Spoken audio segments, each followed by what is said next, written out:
Okay, Trumpism in America has held me back from doing some videos on this channel. I'm thinking, do I talk about a certain thing? Is it worth it? Because there's many projects, are very important projects, working on new materials um, and new lab projects here and there in universities, in science labs that could save people's lives. But we know how everything, literally everything, is being defunded and broken and poisoned by the Republican idiocy and Donald Trump's cronies out there. And you have a third world country now where America's tended to be somewhat of a third world country for a long time, to be honest, but it's always had a first world aesthetic. There's so much defunding now that that aesthetic is going to disappear as well. The health industry being defunded, so many science projects being defunded, universities being defunded, where these science projects exist on the campus of these universities, on the properties of this. It's crucial to, I think, have some backup here, and I'd like to think that maybe they got some backup. They could move their projects elsewhere or collaborate somewhere else with other countries for their projects and just detangle from Americanism. It's gross.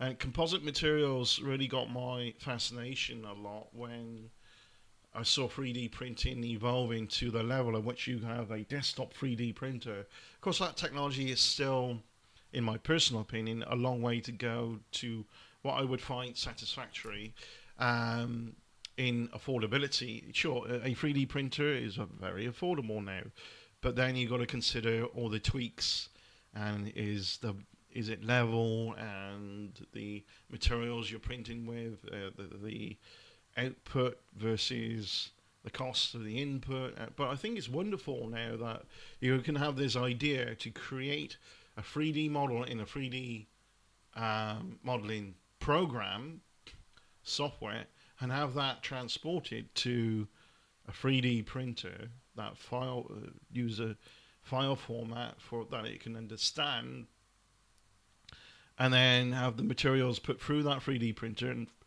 print out this thing that started as an idea in someone's head. When you think about it like that, you think, your thoughts, people with a mind's eye, you can think of a shape, a design, and there it is actually eventually in 3D space as a physical object made out of whatever material that is used in the printer. And when it comes to the composite materials, it's very important where these different types of materials have different types of resistance to different types of elements. That's crucial. It could save people's lives in terms of weather extremities like heat waves and flooding, water resistant materials. Materials have the kind of memory. We put it in cold water. You can bend it in a certain way and put it in cold water. It'll then bend back to what it was. You've seen that, or was it the other way around? Put it in warm water, whatever. Different temperature. It's a memory set via a certain temperature. Bend it in a particular way in the presence of that temperature, and it will stay in that shape. Put it in a different temperature, bend it out of shape, put it back to the original temperature, and it comes back to the shape it was originally put into. So that there's materials like that because it's composite. It's not like one material. It's how different combinations of materials cause it all to behave together in a collaboration, if you will, or a side effect, one thing affecting another. So basically, you've got these composite materials that are made out of different. You get polymer matrix. I've written here in front of me.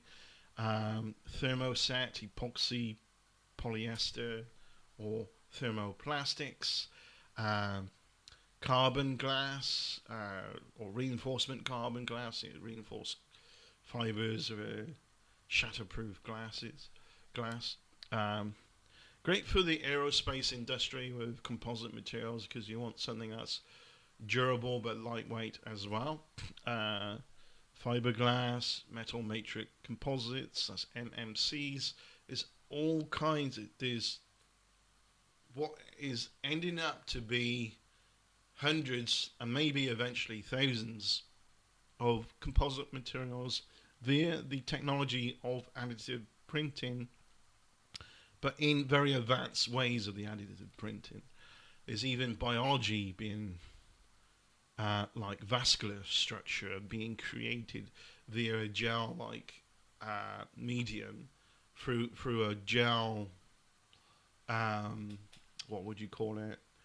A gel foundation base, um, where these materials, these cells, are being printed through the gel in such a way that there is a vascular structure, veins, and it's amazing for eventually printing that which is akin to organs.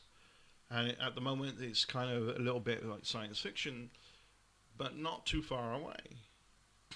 Actually, in some aspects, there's some niches within the biology side of things that have made such a huge leap ahead that has shocked the world here and there.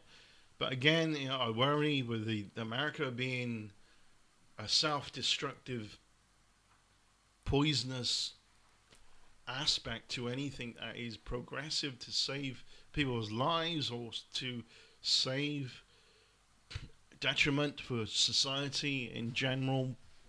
America is a problem right now, and we got these projects doing their utmost best to try and advance our technologies, and it's plateauing. Well, all technologies do plateau, right? But it's plateauing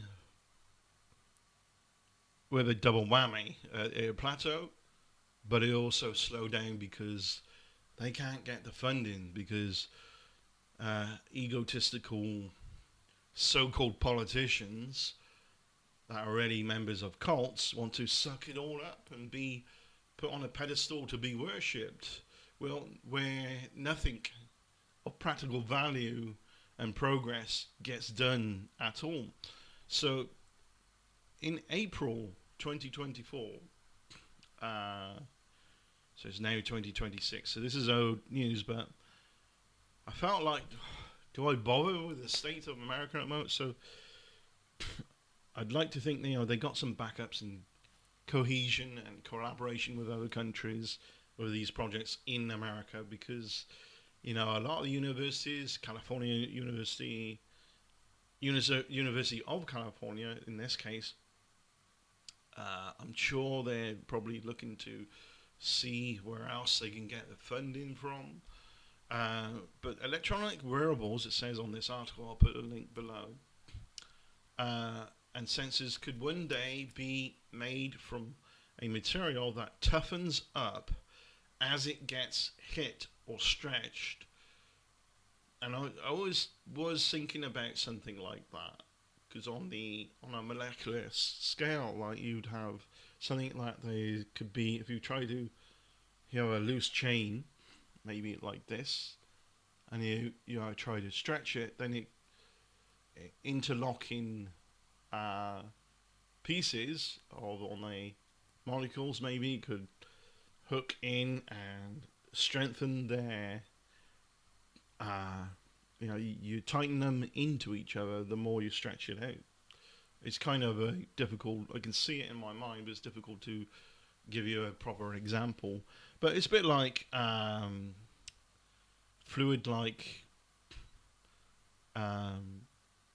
different fluids, so glutinous kind of fluids, like if you start pouring them, and you tilt a jug with it in, and it almost don't need too much tilt, and it starts pouring out, and keeps going because it's all interlinked. So like when one molecule is linked to the other like a chain, and you pull on that chain, it pulls the other one and pulls the other one. And it's a bit like that, but in a bit more advanced way. There's all extra hooks and things in there that the more you stretch it, the more it's going to double down on being strong with that structure, uh, interlocking itself into position. The more you put resistance to it, and I think that's amazing and wonderful that they kind of come in that direction of progress here and there. This adaptive durability, as it's known, it says here. Well, did I read? Yeah, it gets stronger more as hit and stretch, thanks to new research carried out by a team from the University of California. University of California, Merced, or Merced, MERCED. This adaptive durability, as it's known, is an important characteristic in terms of the science of materials.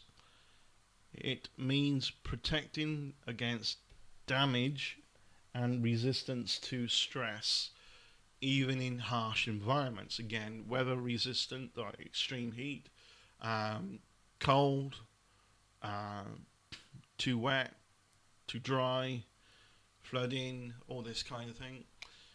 The new material was actually inspired by the cornstarch used in cooking, which can be stirred when water is added, unlike wet sand, which has a consistent viscosity, whether mixed or punched. Cornstarch slurry, yeah, I've seen this done before. Cornstarch slurry acts like a liquid when stirred gently, and like a solid when punched quickly.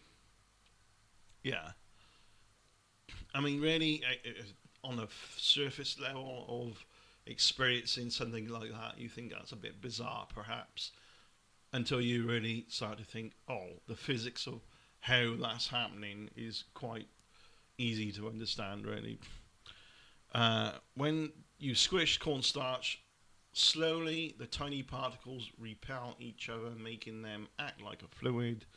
But, excuse me, if you hit the surface fast, they touch. bit of a cough, excuse me. You hit the surface fast, they touch, causing friction, acting like a solid. Again, they're interlocking and they're against each other, so it depends on the frequency of the hit, right? The difference in behavior is due to the size of the particles. The researchers wanted to see if they could get the same results from a polymer material. To achieve this, the team started with conjugated polymers. Polymers with special properties that help materials conduct electricity. And this is very crucial and important as well. As composite materials much more durable than other present day conductive materials used in electronics, computers, machinery as well. That's all, there's a science moving in that direction with composite materials as well. How do materials conduct electricity while staying relatively soft and supple? These materials can be made from all kinds of combinations of molecules. In this case, they incorporated long molecules of poly to acrylamido to methyl propane sulfonic acid. And so the whole thing is actually a link as well. So that was a mouthful. This is the trouble when I have this kind of interest in things going in this sciencey direction. They come up with the descriptions of the chemicals and molecules and things that they're using, and it's difficult to pronounce. Short polyaniline molecules and a highly efficient conductor known as poly and in brackets 3,4-ethylenediol. Nah, I give up. I think I can hear it in my mind, but coordinating the vocal cords and the mouth to pronounce it, nah. You you have a go when you read the link.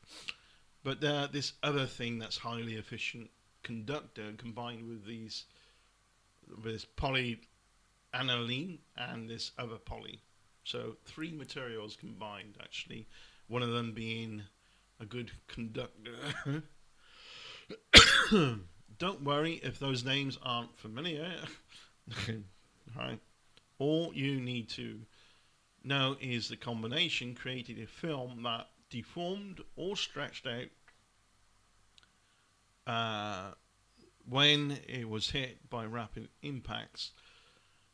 Let me read that. All you really need to know is that the combination created a film that deformed or stretched out when it was hit by rapid impacts. The faster the impacts, the tougher the material became, adding 10% more pounds per square inch. Is it PSS actually? P dot PSS. I don't know what that is. More resistance, I guess. Then improved both the adaptive durability and the conductivity of the material. So you have this conductivity aspect to it that actually improves with the impact as well. That is fascinating. There's so many implications for that, which I can't necessarily put into words right now, but we'll see where the exploratory minds return, where it goes. According to the researchers, their choice of two positively charged and two negatively charged polymers creates a material with super small structures like miniature meatballs in a tangled bowl of spaghetti. These meatballs, absorb the shock of the impacts without breaking apart completely, keeping the material and its conductivity in place. That's fascinating. Further experiments suggest the addition of positively charged 1 to 3 propane diamine nanoparticles improved the toughness even further, slightly weakening the meatballs, so in brackets, so the material could take bigger hits. Right. While strengthening the spaghetti strings. Okay. Yeah, so the meatballs will be softer. The spaghetti string structure would be... It'd be able to go in more impact, but the string would bend with it, but still making it stronger, sort of. I think, yeah, I get it. I think, and in brackets, maintaining the integrity of the material, yeah. This is all quite complex and technical, but there should be applications for material outside the lab. There was a whole other article on what they think is a breakthrough for other materials as well that I was kind of understood a lot more than this, but I chose this one because it's a bit more of a challenge, and I don't know, there's one thing to look at and see where composite materials go at certain categories as different ones. But, you know, again, what got me interested in this as well, a quick trawl through it, was the word prosthetics. Composite materials for prosthetics is definitely a thing that's very important. You can imagine like the prosthetic having something like more akin to skin, and maybe electronics influencing the skin surface. Like imagine my hand was an artificial prosthetic.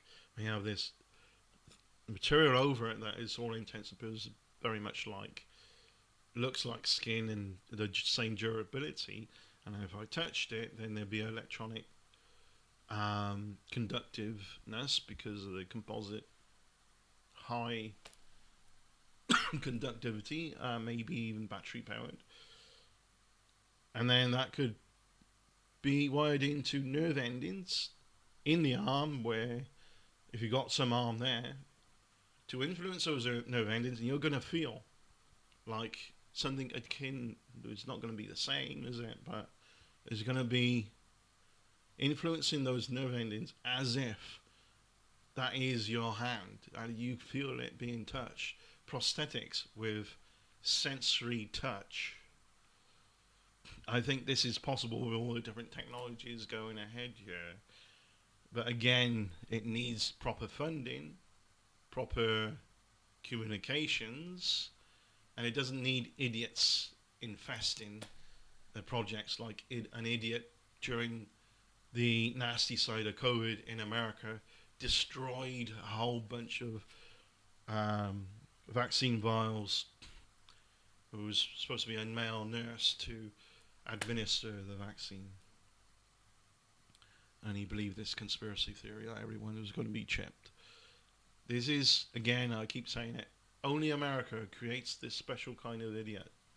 I don't know what the solution is at this point, because it's the direction you're going in is going to get, it's always darkest before the dawn, right? But hopefully these technologies can keep a foothold somewhere and be funded and communicated between experts without too much idiocy in the way and without too much defunding in the way. So prosthetics is a very important thing. A friend of mine has they got the elbow, but then it's a bit just past. They have no forearm, and they have like a robot hand, and there's this whole background to what they did for that, and it is fascinating. I haven't seen them for a while, but I'd love to talk to them about the potential of this and what they think. So personalized electronic prosthetics are another potential use case, and something the researchers have already experimented with. Eventually artificial limbs could be 3D printed from this versatile material.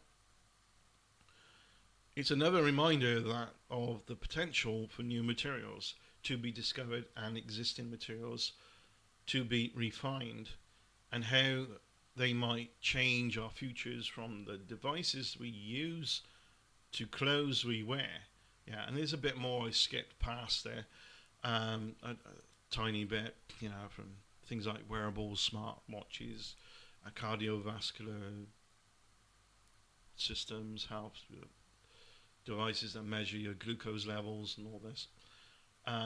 There are a number of potential applications and we're excited to see where this new unconventional property will take us, says materials scientist Yu Wang. So, I said it such a long time ago. Before 3D printing got collapsed down to the ability of a desktop 3D printer in your own home, I said that 3D printing is going to change every aspect of human experience eventually. Yeah, I don't think it's proven that take on things. I don't want to say like I'm the only one who said that, because I'm sure many other people have said it. But I do see a lot of ignorance out there in the world when these new technologies arrive. People don't think about the implications, the potential of different ways in which technologies can be used. They just see, oh, that's a technology and that's how it works, rather than what can be spun off from it. 3D printing materials now, spin-off technologies, human heart tissue actually being printed in a microgravity that actually happened on the ISS. And of course that's way more in advance of a printing system than the home desktop 3D printer, right? So I'll put the link below, and it's something to think about a lot. I think that it needs to be seriously considered. During the last time I ran Exploratory Minds, I was fascinated by 3D printing the same. I had multiple articles. We kind of lost those articles on 3D printing. I still might have them on a different drive somewhere, actually. We'll see if we can find it. It'd be nice to bring those articles back just to underline the importance of this. Yeah. Excuse me. Yeah, this is definitely something to watch. And 1 second. Gotta get rid of that little tickle. Usually kicks in once I've been talking for a while. It will go. I'll leave it at that. Could talk forever and a day about it, the implications of this. Thanks for watching. Take care. I'll look forward to doing the next video. This has been an Exploratory Minds project video, and there's more to come. This is the kind of stuff I want to be talking about, and the kind of direction of things are going. New stuff, new technologies, new discoveries, and maybe looking at history where there was technologies way ahead of its time, which is why I wanted to, why I did actually talk about the SR-71 spy plane flown during the Cold War. It was America's reconnaissance aircraft that indirectly, very clever agents got Russia to pay for the materials for the titanium for the craft. There's no backstory to that, but that kind of expertise and cleverness doesn't exist in America anymore. You can't get a result like that within certain aspects of America's authority. It's just not going to happen. So I worry about the progress of anything that coming out. But it's important to consider just sharing this information anyway, and people who are way above and beyond any of my smarts who are in the industry, maybe they can get an idea and get inspired if they see a video like this or somebody else doing a video like this, talking about this, and then go, I saw that article, I'm going to communicate with the scientists and show them what I think and show them what I've worked on and so on. It's important to slice through the noise to signal ratio problem in the world, like MAGA and the poisonous cult of Trumpism and ICE and the defunding of the health industry and so on in America creates a lot of noise. The excuse me. The idiocy creates a lot of noise. You got an idiot who's appointed to be health secretary who bathed in sewage and sounds like, I mean, I got a bit of a cough and all that, but he sounds, you can't even imitate it. It's like, he sounds really rough. And a throat problem, had something akin to something like a brain worm that was eating parts of his brain, and he's appointed to be House Secretary. This is, you can't make this up. This is actually bizarre and backward and primitive and just mind-blowing. It's just like, I mean, 10, 20 years ago, if I told you that, you think, you made that up. That's just some weird fictional parody taking the mick out of America. No, it's actually true. I mean, it's so insane. It really is insane. Yeah. Peace out. Thanks for watching. I did say goodbye already. Again, did I mention it? Channels, they're not filled in yet, but I'm going to be filling in the shout outs for channels below. Go and watch Goblin Queen Chesh. Just YouTube search Goblin Queen Chesh if you don't know where the channel is. It's a great channel. Talk about many different things. They have another channel, Debate Hub, which is awesome as well. They do multiple things out there that is well worth watching. Cheers. Take care. Bye.